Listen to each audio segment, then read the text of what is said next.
The movie is set in 1862, and it revolves around Elizabeth Lib Wright. She is an English nurse who is sent to a tiny Irish village to observe an 11-year-old girl named Anna O'Donnell. Anna's family has made an unbelievable claim that she has not consumed any food since the last 4 months. Yet, she is perfectly healthy and fine. Given the cost of my recent grocery bills, I too would love to know how Anna does it. In the first scene, Lib arrives in Ireland and makes her way into a lodge where she will stay for the entirety of her visit. The next day, she is taken to a place where the village committee is waiting for her. Lib learns that she will be assisted in her endeavor by a religious nun named Sister Michael. The committee consists of a medical practitioner, a priest, and some other important people of the town. The meeting starts, and Lib and Sister Michael are instructed to keep watch on the girl Anna with the help of routine 8-hour shifts for 2 weeks. On the 14th day, they are to report their findings to the committee members, which will finally reveal if Anna has supernatural abilities. Before ending the meeting, the committee also warns Lib and Sister Michael to not confer with each other about the case. Afterwards, Lib travels to the O'Donnell residence with the medical practitioner Dr. McBrearty, which lies on the outskirts of the village. There, Lib meets the extremely religious family of Anna, which consists of her parents and older sister Kitty. It turns out the little girl receives visitors from all parts of the country who are keen to witness her miracle. After the visitors leave,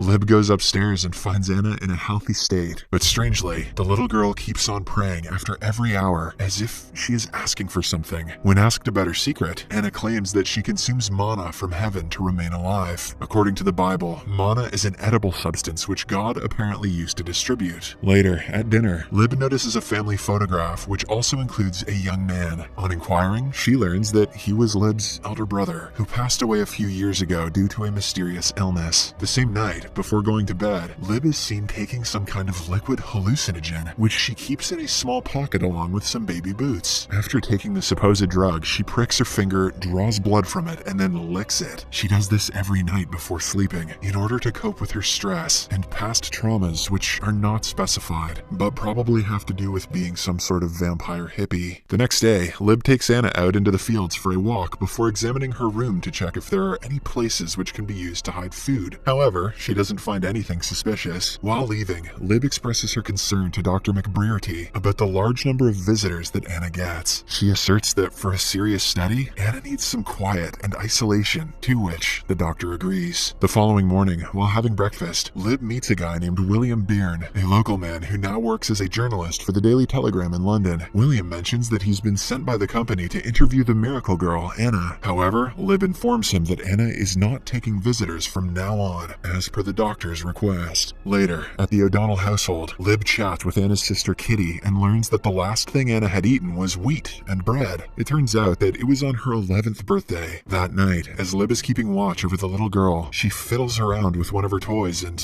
accidentally breaks it. Surprisingly, she finds a lock of hair inside, which is revealed to be of Anna's late brother. The next morning, Lib apologizes for breaking the toy and proceeds to strike up a friendly conversation with the hopes of establishing a friendship with the young girl. She does so by giving her a pet name, Nan, before introducing her own name. In the afternoon, Lib helps Anna dress up and takes her out for a walk. The latter slowly becomes accustomed to her new friend and starts opening up. From their conversation, we get to know Lib had served in the Crimean War. She saw many soldiers suffer and die, and this is why she experiences bouts of depression at times. However, despite this, Lib says that she feels very privileged to be with people even when they die. On the way back home, Anna stumbles upon William, who is still in town due to his boss's daily demand for information regarding the miracle child. Here's a headline, Willy boy.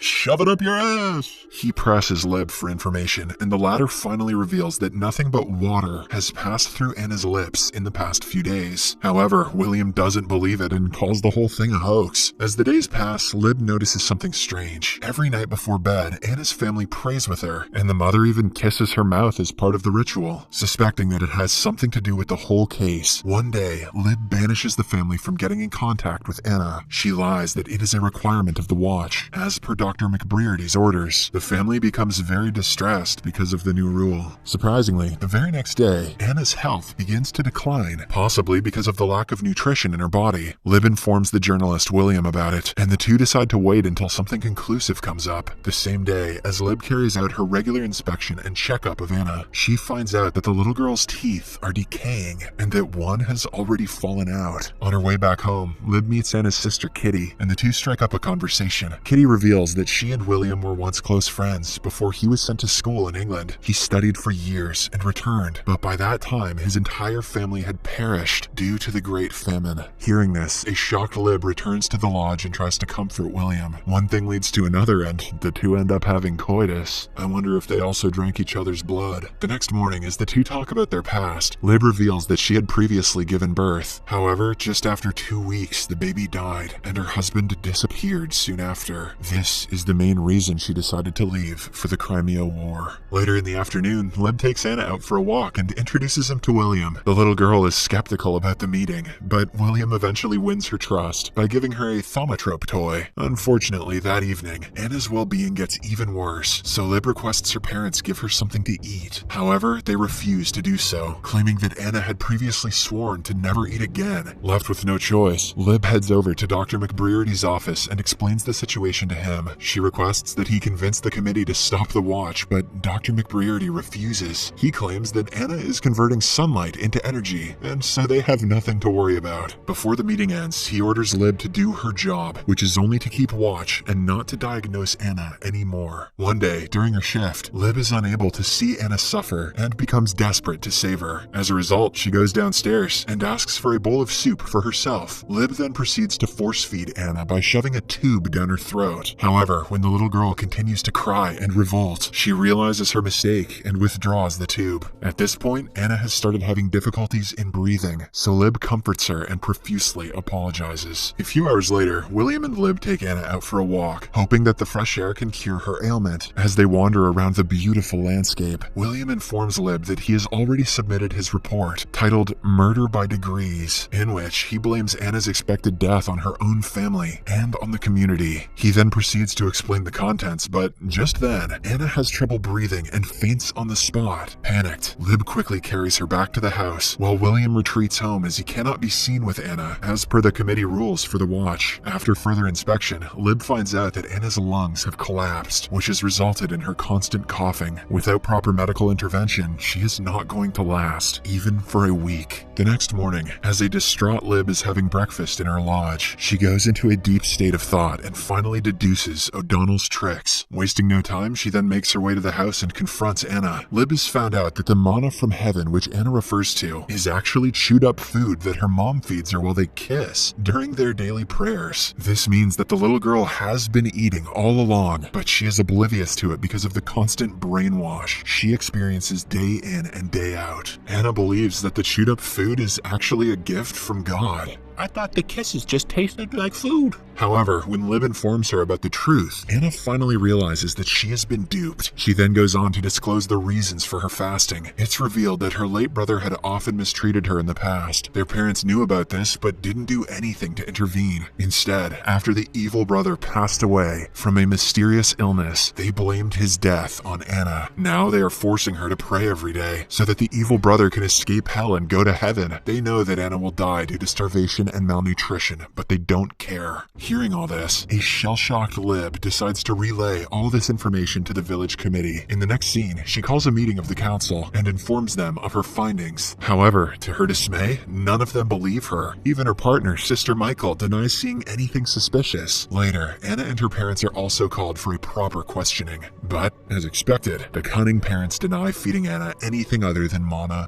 from heaven. This results in the continuation of the watch, and Anna's health keeps on deteriorating. One day, she vomits and struggles to stay upright. A devastated Lib tries to convince Anna's mother to feed the little girl and take her to a doctor, but to no avail. Why doesn't Anna just sneak in some goddamn Oreos or something? Left with no choice, Lib devises a plan to free Anna and help her escape from the wretched house. She plots the whole thing with her new lover William, as he too is worried for Anna. The scene then cuts to the next day, where Lib is preparing to take Anna from her home. After a while, the entire family goes outside to attend a mass, and taking this as the perfect opportunity, Lib puts her plan into motion. Since she knows that the little girl will not agree to eat food or seek treatment from a doctor, Lib starts talking to her in a religious manner. She tells her to believe that Anna will die, and a new girl named Nan will take her place and live on to be her. Anna, who is on the verge of death, smiles and agrees. With this approval, Lib carries her on her back to a nearby well and tells her that Anna is now free to go to heaven and meet God. The little girl smiles one last time and closes her eyes. Shortly after, she wakes up, reborn as Nan. She seems to have changed her personality as well, and is more helpful and happy than before. "Where's that poutine at?" she says. Moreover, when Lib gives her some food, she eats it without any hesitation. This indicates that the little girl is now ready to move on from her old religious life. After Anna is out of danger, Lib leaves her there and heads to the O'Donnell residence. She then confidently begins pouring kerosene all over Anna's room before setting it on fire. However, in the process, she accidentally injures her hands. In no time, the entire house is set alight, and Lib falls unconscious as soon as she gets out. Following the incident, we see Lib in front of the committee members with severely burnt arms and a rough face. She hands them her report diary, which she has modified to fake Anna's death. When one of the members asks what's happened, Lib replies that she went inside the little girl's room and saw her dead, and in a state of shock, she knocked over a burning lamp, which ultimately set the O'Donnell household on fire. Unfortunately, none of the committee members are convinced with her story and decide that she will remain in the village until further notice. They also decide to not pay her, as she was unsuccessful in solving the mystery after all. A few days pass by, and Lib is finally released from her obligations and is free to travel back to London. Before leaving, Sister Michael undresses her wounds and treats her one last time. She tells Lib that she had left the mass early that day, and she saw what she believed was a vision of Anna with an angel riding a horse. In reality, she saw the little girl being taken away by the journalist, William. Sister Michael then asks Lib to promise her that Anna has gone to a better place. Lib promises, and the scene cuts to her returning back to London. Where's that horse William at? There, she follows a piece of paper with an address, presumably given to her by William. Shortly after, she reaches the place, but